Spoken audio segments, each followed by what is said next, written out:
This is a very interesting research study. You may know it, but there are about 260 students, but in this analysis, I'm going to compare the highest achieving 5 or 6 children with the lowest achieving 5 or 6 children in each class. So there were 12 classrooms. Each teacher in each of the 4 schools taught 3 classes. So the teachers were the same for the 3 classes in the school, but they treated them differently. So they taught them the same, they used the same curriculum scheme, the same teaching, the same aims, but for the 3 classes each teacher taught, they gave different feedback. So for one of the classes for each teacher, they gave them a score on the piece of work they'd just done. Worst piece of work was given a score of 40, best piece of work was given a score of 99. For the second class, instead of a score, they gave a comment. You thought of lots of good examples here, maybe you could think of a few more. Very kind of informal. Not particularly diagnostic or revealing comment. In the third class for each teacher, the feedback consisted of the score and the comment side by side. So the children came into the lesson, picked up their exercise books, looked inside, the feedback, carried on working. And so the question is, what was the eventual achievement of the children in this experiment? The children given scores made no progress. They were given a pre-test and a post-test. Their post-test scores were the same as their pre-test scores. So on average, they learned nothing. And when they asked the children, do you want to carry on with this work? The ones who got high scores said, yes, please. And the ones who got low scores said, no, thank you. The children given comments, their scores went up by 30%. They didn't know that, of course, because they didn't see their scores. But their post-test scores were higher than their pre-test scores. And when they asked the students, do you want to carry on with this work? All the students were positive about carrying on. So what I want to ask you is, what do you think happened in this experiment to the students who are given both the scores and the comments? Is it A, gain of 30%, like the comments, but attitude all positive? Was it a gain of 30%, top kids positive, bottom kids negative? Was it gain of 0, attitude all positive? Was it gain of 0, high achieving kids positive, low achieving kids negative? Or was it something else?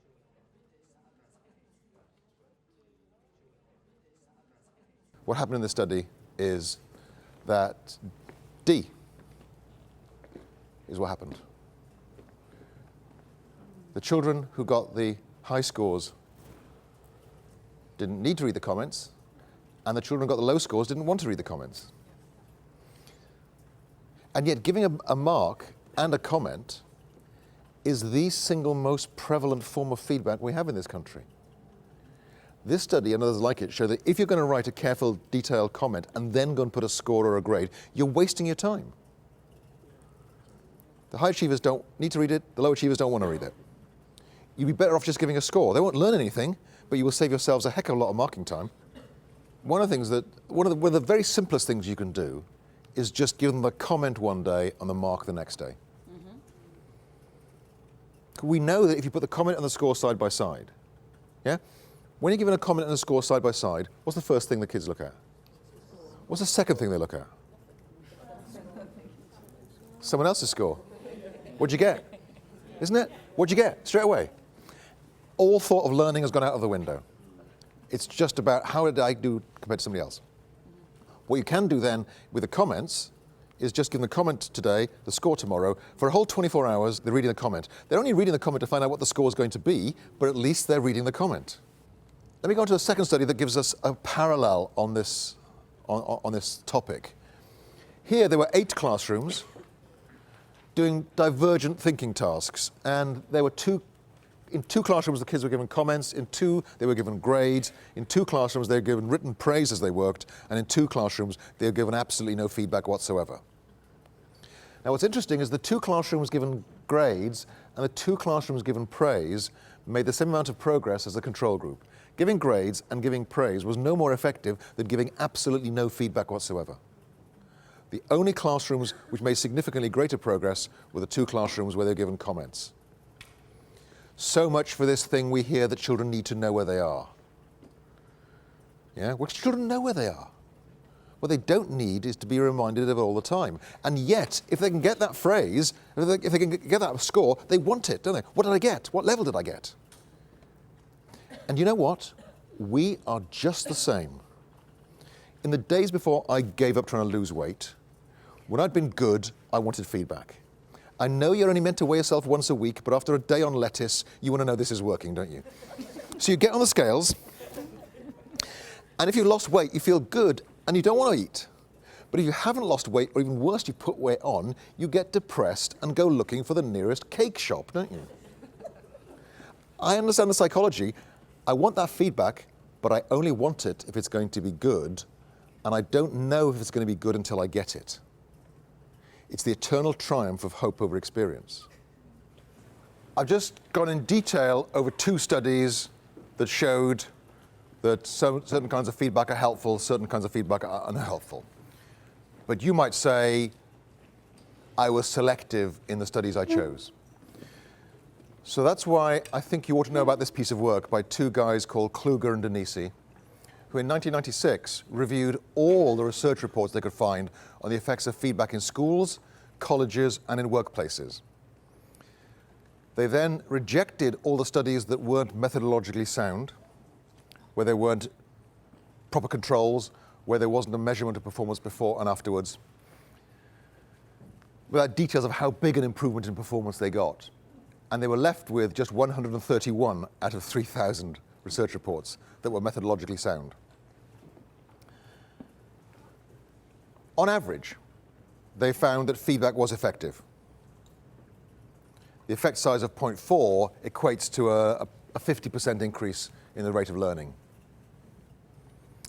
But they found very different sizes of effects in different studies. And the most surprising thing they found was that in 50 out of the 131 studies, the effect of feedback was negative.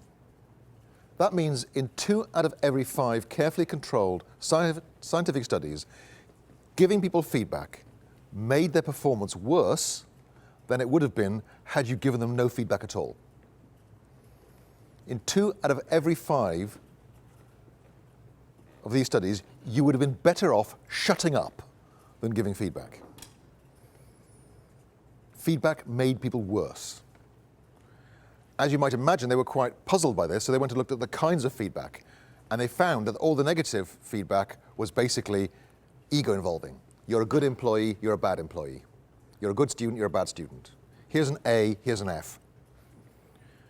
Typically, they found that those who got high scores didn't get any better. Those who got negative or low scores got very slightly worse.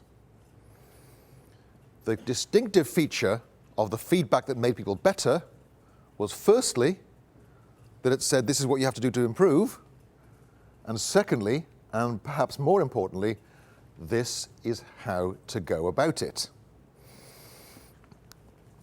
To have a feedback system, it's formative only if the information fed back is actually used in closing the gap. If you want to know, you want to ask your students, why don't you try this? Ask your students, how did you use the feedback I gave you to get better? If they can't tell you, the chances are the feedback you're giving them is not formative.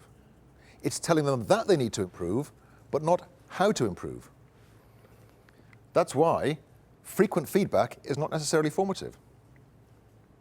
Even feedback that causes improvement is not necessarily formative. If I say to a student, you need to work harder, and they do work harder, and as a result get better, then my feedback caused the improvement, but it wasn't formative because I left the task of working out what to do entirely to the student.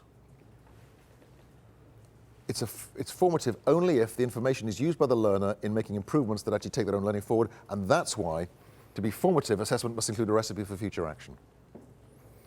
The key idea here, feedback, is that it should cause thinking. We saw earlier examples of feedback that didn't cause a cognitive engagement, they caused an emotional or affective engagement. How did I do compared to my friends? The key thing you've got to do with feedback is keep the focus on the learning. So how do you get the focus on the learning? There's no one way to do this. Comment-only marking or grading, obviously. Focus grading I talked about earlier, giving less feedback, but making students more accountable for doing something with it. Explicit reference to mark schemes and scoring guides. I'm amazed at the number of teachers who put up success criteria on the wall, but never refer to it in their feedback. One teacher, an MFL teacher, just has a series of 2-letter codes that she uses. Whenever children make the same mistake, like agreement between the noun and the adjective, she just put a 2-letter code. And she's got a poster on the wall, which actually just explains all these codes. So you see kids looking at their marked books and they're going sort of, trying to work out what they got wrong. But it saves the teacher a lot of time. Maths teachers said to us, this comment-only marking is all very well, but it doesn't work in maths. Because if I tick 15 as correct and 5 of them as wrong, the children can work out for themselves they got 15 out of 20, even if I don't tell them that. So we said, why don't you just tell the children that 5 of them are wrong? You find them, you fix them. And so if you've got a series of short sentence answers to a French exercise, you can actually just tell them 5 of these are wrong. Feedback should always cause more work for the students than it causes you to give it. So not giving complete solutions. Always leave something for them to do. And retiming assessment. If you're going to have tests, why have them at the end? It's too late. Why not have the test 2/3 of the way through the topic? Science teachers in Japan do that. In science, in middle schools, each topic is allocated 14 class periods. But the content is only allowed to take up 11. In period 12, the kids will do a quiz or a test. The teacher does not mark the quiz.